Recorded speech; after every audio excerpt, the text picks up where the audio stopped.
స్పష్టంగా చెప్పారు మన కలెక్టర్ సదస్సు. అన్కాంప్రమైజింగ్ యాటిట్యూడ్ తోటి, రాజీ లేని ధోరణితోటి లా అండ్ ఆర్డర్ని ముందుకు తీసుకెళ్లారు.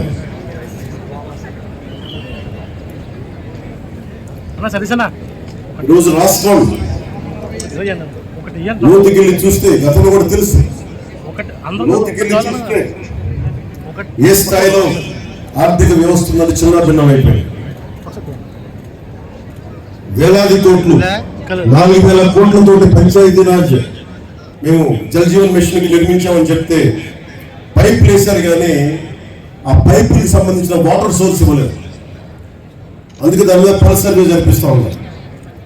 లా అండ్ ఆర్డర్తో పాటు ప్రజా సంపదను దుర్వినియోగం చేసిన ఎవరిని కూడా వదిలిపెట్టకుండా వారికి మనకి ADP road Kakinada to Rajahmundry కొన్ని లక్షలాది మంది రోజు ఇప్పుడు తిరిగే రోడ్డు చేసి అలాంటి ఇన్ఫ్రాస్ట్రక్చర్ 640 కోట్ల పైచిలుకుతోటి ఎక్కడ ఈ డబ్బు వెళ్ళిపోతుందో మీకు ఆగాలి. ఇవన్నీ ఆగటానికి ఈరోజు మా మీద బాధ్యత పెట్టారు. ఏడీపీ రోడ్డు కూడా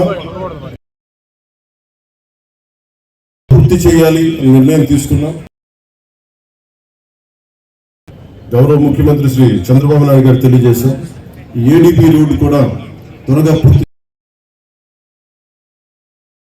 మన కర్ణాటకకి వెళ్తే రెడ్ శాండల్, మన ఎర్రచందనం దొంగలు మన అడవుల్లో కొట్టేసి, శేషాచలం అడవుల్లో కొట్టేసి కర్ణాటకలో తరలిస్తుంటే కర్ణాటకలో పట్టుకున్నారు. 100 కోట్ల రూపాయలు ఒకసారి, 40 కోట్ల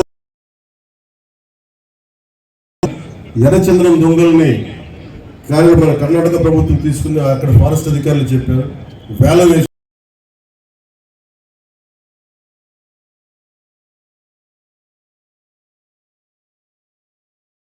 ఆకలి తీర్చి పేదల మధ్యలో ఆరాధ్యమూర్తిగా నిలిచిన అపర అన్నపూర్ణ డొక్కా సీతమ్మ గారు ఆమె మహోన్నత జీవితం ఆశయాలకు నివాళిగా ఎన్డీఏ రాష్ట్ర ప్రభుత్వం పాఠశాలలో మధ్యాహ్న భోజన పథకాన్ని డొక్కా సీతమ్మ గారి పేరిట అమలు చేస్తుంది.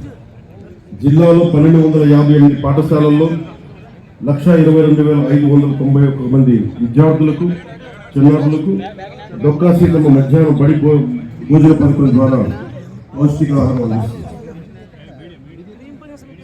2 రూపాయలకే కిలో బియ్యం పథకం లాంటి ఎన్నో పేదరిక నిర్మూలన కోసం పథకాలకు నాంది పలికిన స్వర్గీయ నందమూరి తారక రామారావు గారి పేదల కోసం ఆయన స్ఫూర్తి ఆశయాలు కొనసాగింపుగా రాష్ట్ర వ్యాప్తంగా పట్టణాల్లో పేదలకు 5 రూపాయల భోజనం అందించే అన్నా క్యాంటీన్ని ఈ రోజు నుంచి పునఃప్రారంభిస్తుంది.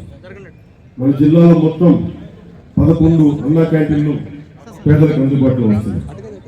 ప్రజలకు పారదర్శక రీతిలో ఇసుక లభ్యత కోసం నూతన ఉచిత ఇసుక విధానాన్ని రాష్ట్ర ప్రభుత్వం గత జూలై 8వ తారీఖు నుండి అమలు తీసుకొచ్చింది.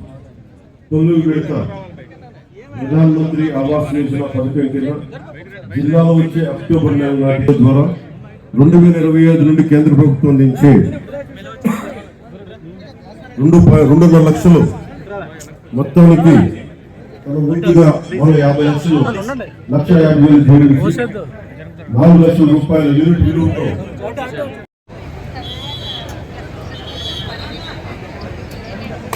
ఉమా మనోవికాస కేంద్రం యాజమాన్యానికి ధన్యవాదాలు తెలుపుతూ గ్రౌండ్ క్లియర్ చేయాలండి.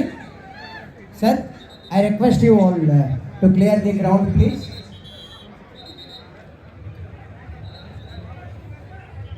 సార్, గ్రౌండ్ క్లియర్ చేయాలి. పంపించండి సార్, ఇంకా పక్కకు పంపించాలి సార్. ముందుకు వచ్చారు. Thank you. Next performance Arya English medium high school, Jagannaikpur, Kakinada. ఏ వతన్ మేరీ వతన్ అంటూ దేశభక్తి గీతంతో మరొక ఇన్స్టిట్యూషన్ జిల్లా విద్యా శాఖాధికారి ఉప విద్యాశాఖ అధికారి వెంకటేశ్వరరావు గారి సారథ్యంలో high school Jagannathpur Kakinada Mere వతన్. Sir start music please.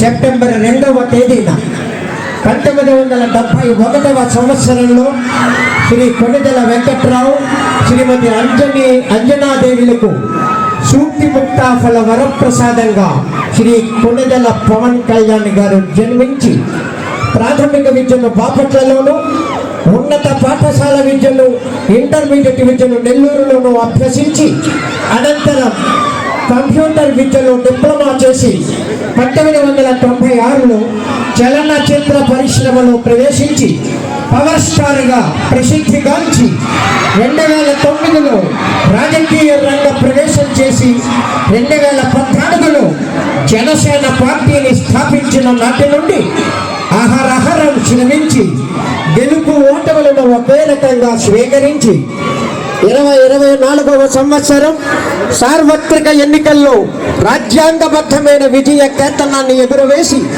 Andhra Pradesh రాష్ట్ర ప్రభుత్వంలో ఉప ముఖ్యమంత్రి వర్యులుగా ప్రమాణ స్వీకారం చేసి తనదైన శైలిలో సత్తా చాటిన గొప్ప వ్యక్తి మన గౌరవ ఉప ముఖ్యమంత్రి వర్యులు శ్రీ కొణిదెల పవన్ కళ్యాణ్ గారు.